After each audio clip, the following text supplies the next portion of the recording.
Introducing Signature, a CEO series with Sam Okus. Signature is a new series from Nation's Restaurant News and powered by the Coca-Cola Company that shines a spotlight on restaurant CEOs to better understand their careers, experiences, core values, and their visions for the future. Check out our inaugural Signature featuring Wendy's CEO Kirk Tanner at nrn.com/signature. Hey there, welcome to Takeaway with Sam Okus, a podcast from Nation's Restaurant News. I'm Sam Okus, editor-in-chief here at NRN, and this is the show where I give you an all-access pass to the restaurant industry's most influential decision makers. Today is a very special episode of Takeaway because I'm not hosting it. That's right, I am handing hosting duties over to my colleague Jonathan Mays, editor-in-chief at Restaurant Business and host of the podcast A Deeper Dive. If you like what you hear on this podcast, I highly suggest you subscribe to A Deeper Dive wherever you listen to podcasts. You'll hear plenty more conversations with restaurant industry experts, and you can even access this week's Takeaway episode, which is streaming this week on that channel. With that, I will hand things over to Jonathan and his guest this week. Enjoy the conversation. I speak with Bob Virgidis, the founder and chief visionary officer with Point of Sale Cloud, a multi-unit restaurant order processing company. We wanted to talk with Bob simply about the future of restaurant technology and how this technology needs to take the next step. A lot of technology has been brought into restaurants in the past several years, and equipment is more advanced than it's ever been. But how does the restaurant industry take advantage of this technology and to make the operation of that restaurant better for both customers and employees? And of course, the bottom line. Bob, welcome to the podcast. Hi, Jonathan. Thank you for having me. I've been involved in the point of sale business for restaurants for about 30 years. So I've seen, the industry go through a lot of changes. And then recently, just after COVID hit, I realized that, good enough is no longer good enough in this industry anymore, and that it was time for something radically different. And that's how the Point of Sale Cloud came about. And what does it just tell us a little bit about, it seems like it's too simple to call it a point of sale company. Am I right? Yeah, it is kind of simple. So what happens is in the restaurant world today, technology is a big part. It's mainly from the customer perspective. How do you deal with customers over multiple channels? And one of the things that's missing out there is a comprehensive platform that unifies all of the ordering channels, and it gives controls of those channels to the restaurant. So instead of dealing with a bunch of different third-party add-ons, they have like a comprehensive platform.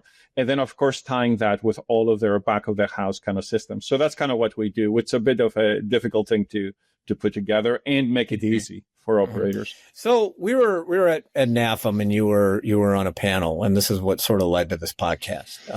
Is that, the thing is, and I was looking at all the equipment at NAFEM, like I do, because that's what you do there. And I mean, there were a lot of screens, which you pointed out.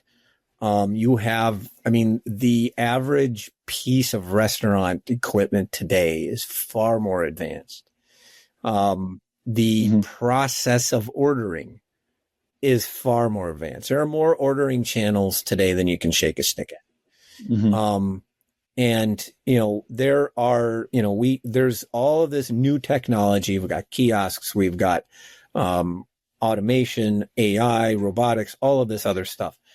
How does, it just seems like, and this was a comment, how does the industry go from adding all this technology to making all of this technology work together a lot better? Do you see what I mean? What's sort of this next step? What do we do with this? Yeah, I think, Jonathan, that's such a good question. And that is the next step, right? Is figuring out where all this stuff fits in, because you have this influx of different vendors bringing robotics, AI, multiple channels, right? Just like you said.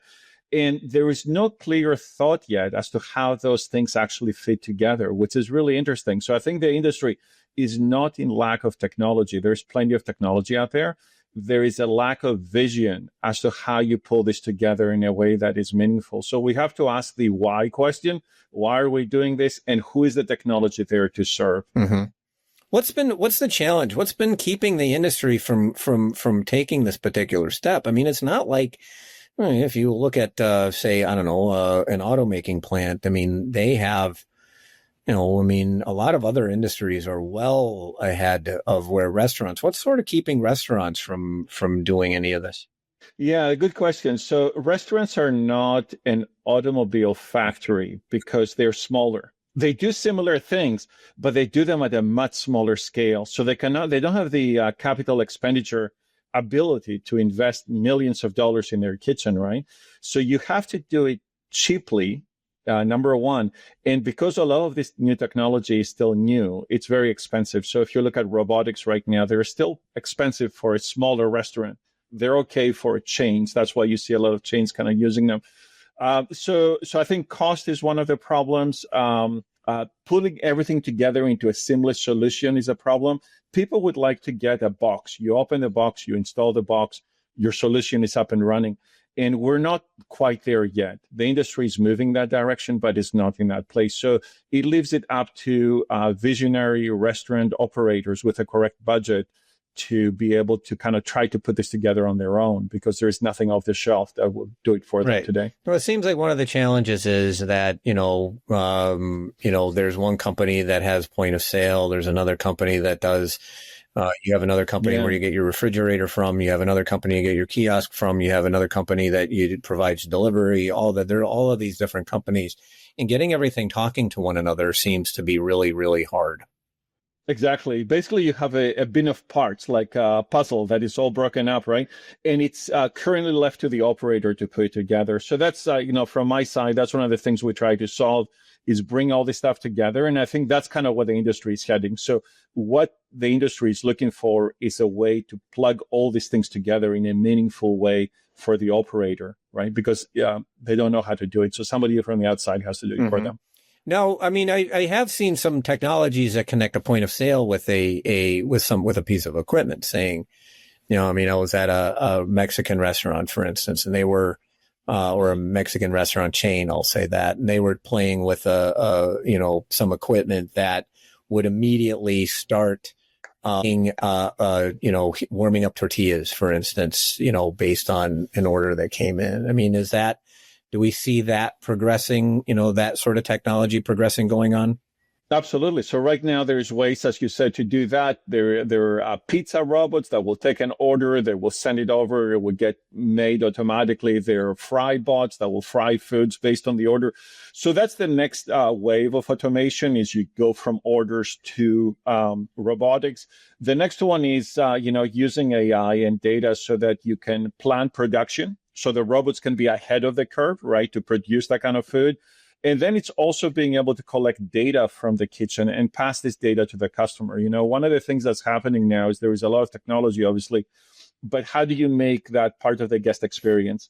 So, slowly we're moving to, COVID showed us that a restaurant dining room is optional, right? So what you need is a way to take orders, kiosk, cell phones, whatever. And then you need a way to produce the foods. And that's where you have all the robotics and automation now coming in. What I think we need to do next is also look at the customer side of this and say, can we provide data to the customer that will bring them into the experience so that they understand how their food is being made, at what part of the process their food is in, and so on. Imagine you're ordering a pizza and your phone tells you it's right now moving through the oven at 0.136 miles per hour, which is roughly, how quickly a pizza gets through an oven. Now, is that important for you to know? It's interesting, but it makes it a little bit more, pulls you into the experience, right? It makes it more live as opposed to seeing it as a vending machine, which is like, something comes out. It's all about helping the guest build trust with the process and increase engagement. I think it's kind of interesting. Restaurants are becoming like podcasts. They're all about building engagement with a customer, right? It's kind of interesting, and automation can help. Well, it's not like, the thing is, like, I would say that there is certainly some potential for that. I mean, look at Domino's, for instance. Domino's sort of pioneered the idea that you got a rough estimate of when your food was going to be ready. It would keep you posted on that. And then the other side of it is sort of Starbucks. If you look at Starbucks in 2024, had all sorts of issues, all sorts of sales challenges. And one of their biggest problems was all of these mobile orders that they were getting, and like 30% of their orders come through mobile channels, which is actually really good, but they didn't have a governor for that. So you see the importance to the customer experience to have you understand it. As somebody who I do like ordering with my mobile phone the most I can when I can. It's helpful to me to understand how long it's going to take to get something finished, because that to me would be kind of a game changer for some restaurants, especially with so much delivery going on. Yeah, and imagine democratizing that, right? So imagine if every restaurant had it. Everyone talks about Domino's and their pizza tracker. Every pizzeria now needs that because the customer bar has been raised that high now.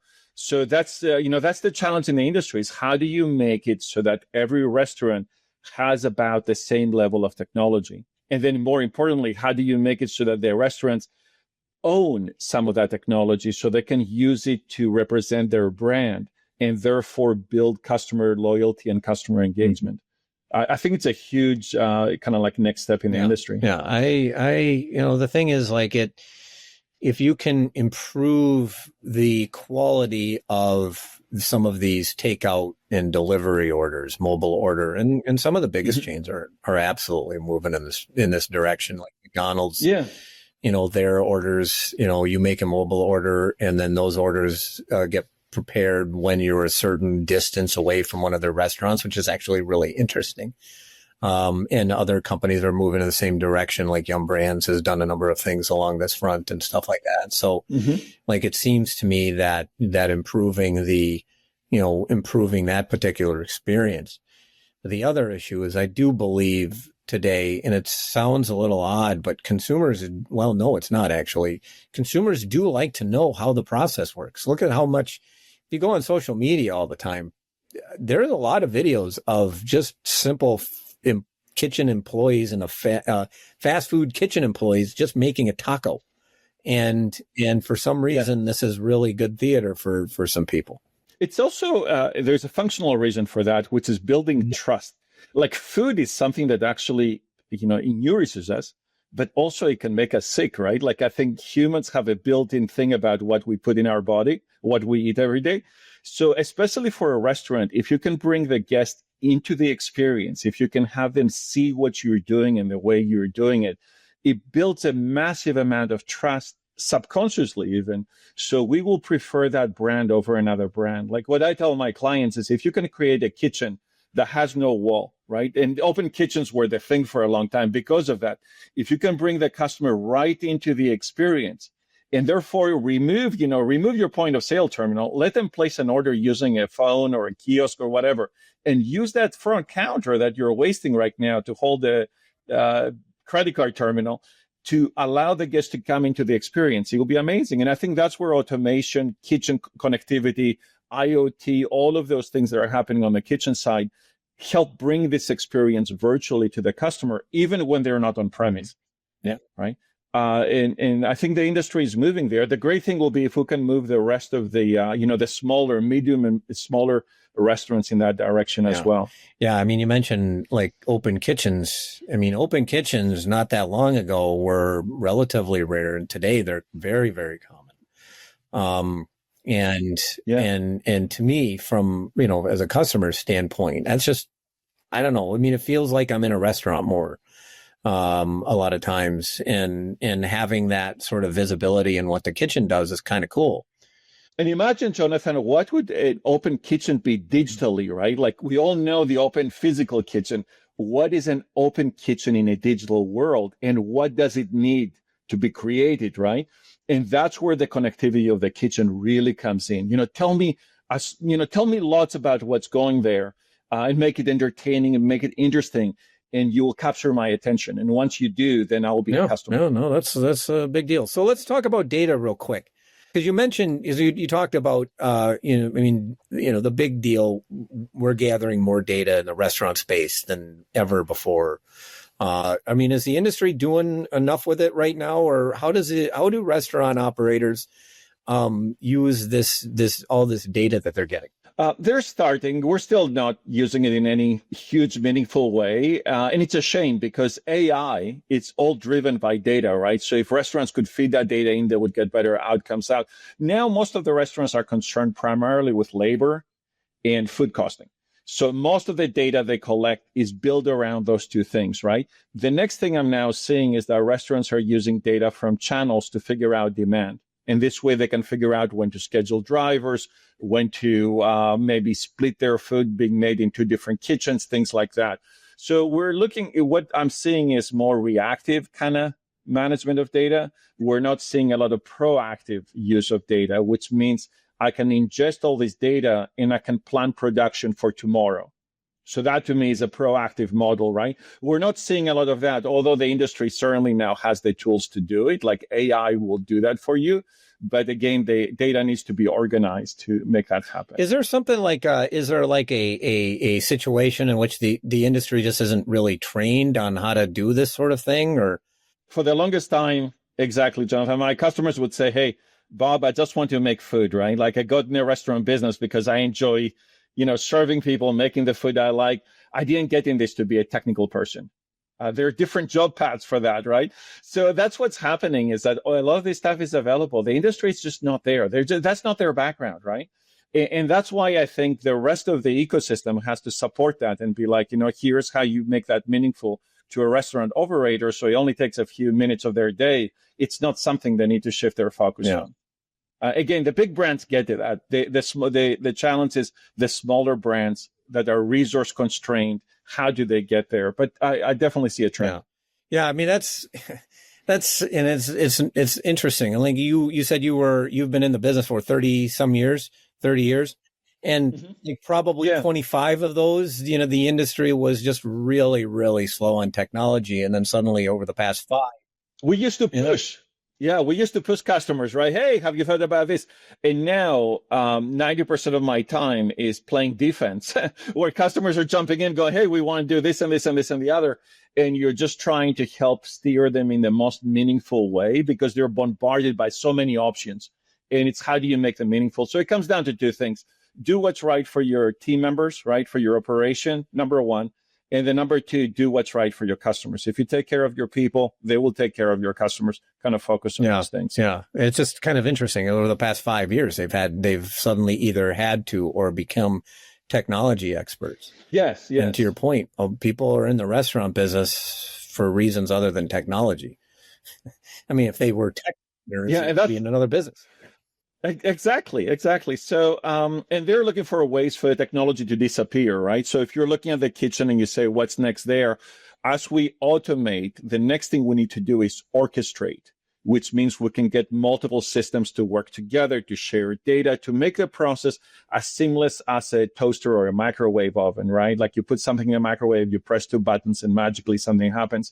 So that's what the next step is. And I think, the nice thing from my side, from the technology side of this, is the individual components are available today. It's about putting them together and testing that and making sure we do it for the right reasons, which is to serve the customer and serve the team members of these places. So like, what does a restaurant kitchen look like in 5 years? We will see more automation. So in 5 years, we will see robotics in more places, whereas now we see them in some of the top brands. We're going to start seeing them in a whole bunch of different places. The next thing we will see is that the orchestration of that work will happen by the point of sale and actually will happen by customer and statistics and AI, right? Like they will drive what happens in the kitchen. We will see more transparency. We will see the thing where everyone has a lot of information about a lot of different things that are happening according to their food. And slowly what we will see is that we will close the gap between the food that shows up as a picture on a brochure and the food that you get when you actually, get to eat it, right? So I think we will see a drive towards better quality to the customer because the customer now is driving this quest for better, for, rewarding the restaurants that are doing well. So we will see more machines talking to each other in the kitchen. We will see more robotics, more automation, more IoT. Yeah.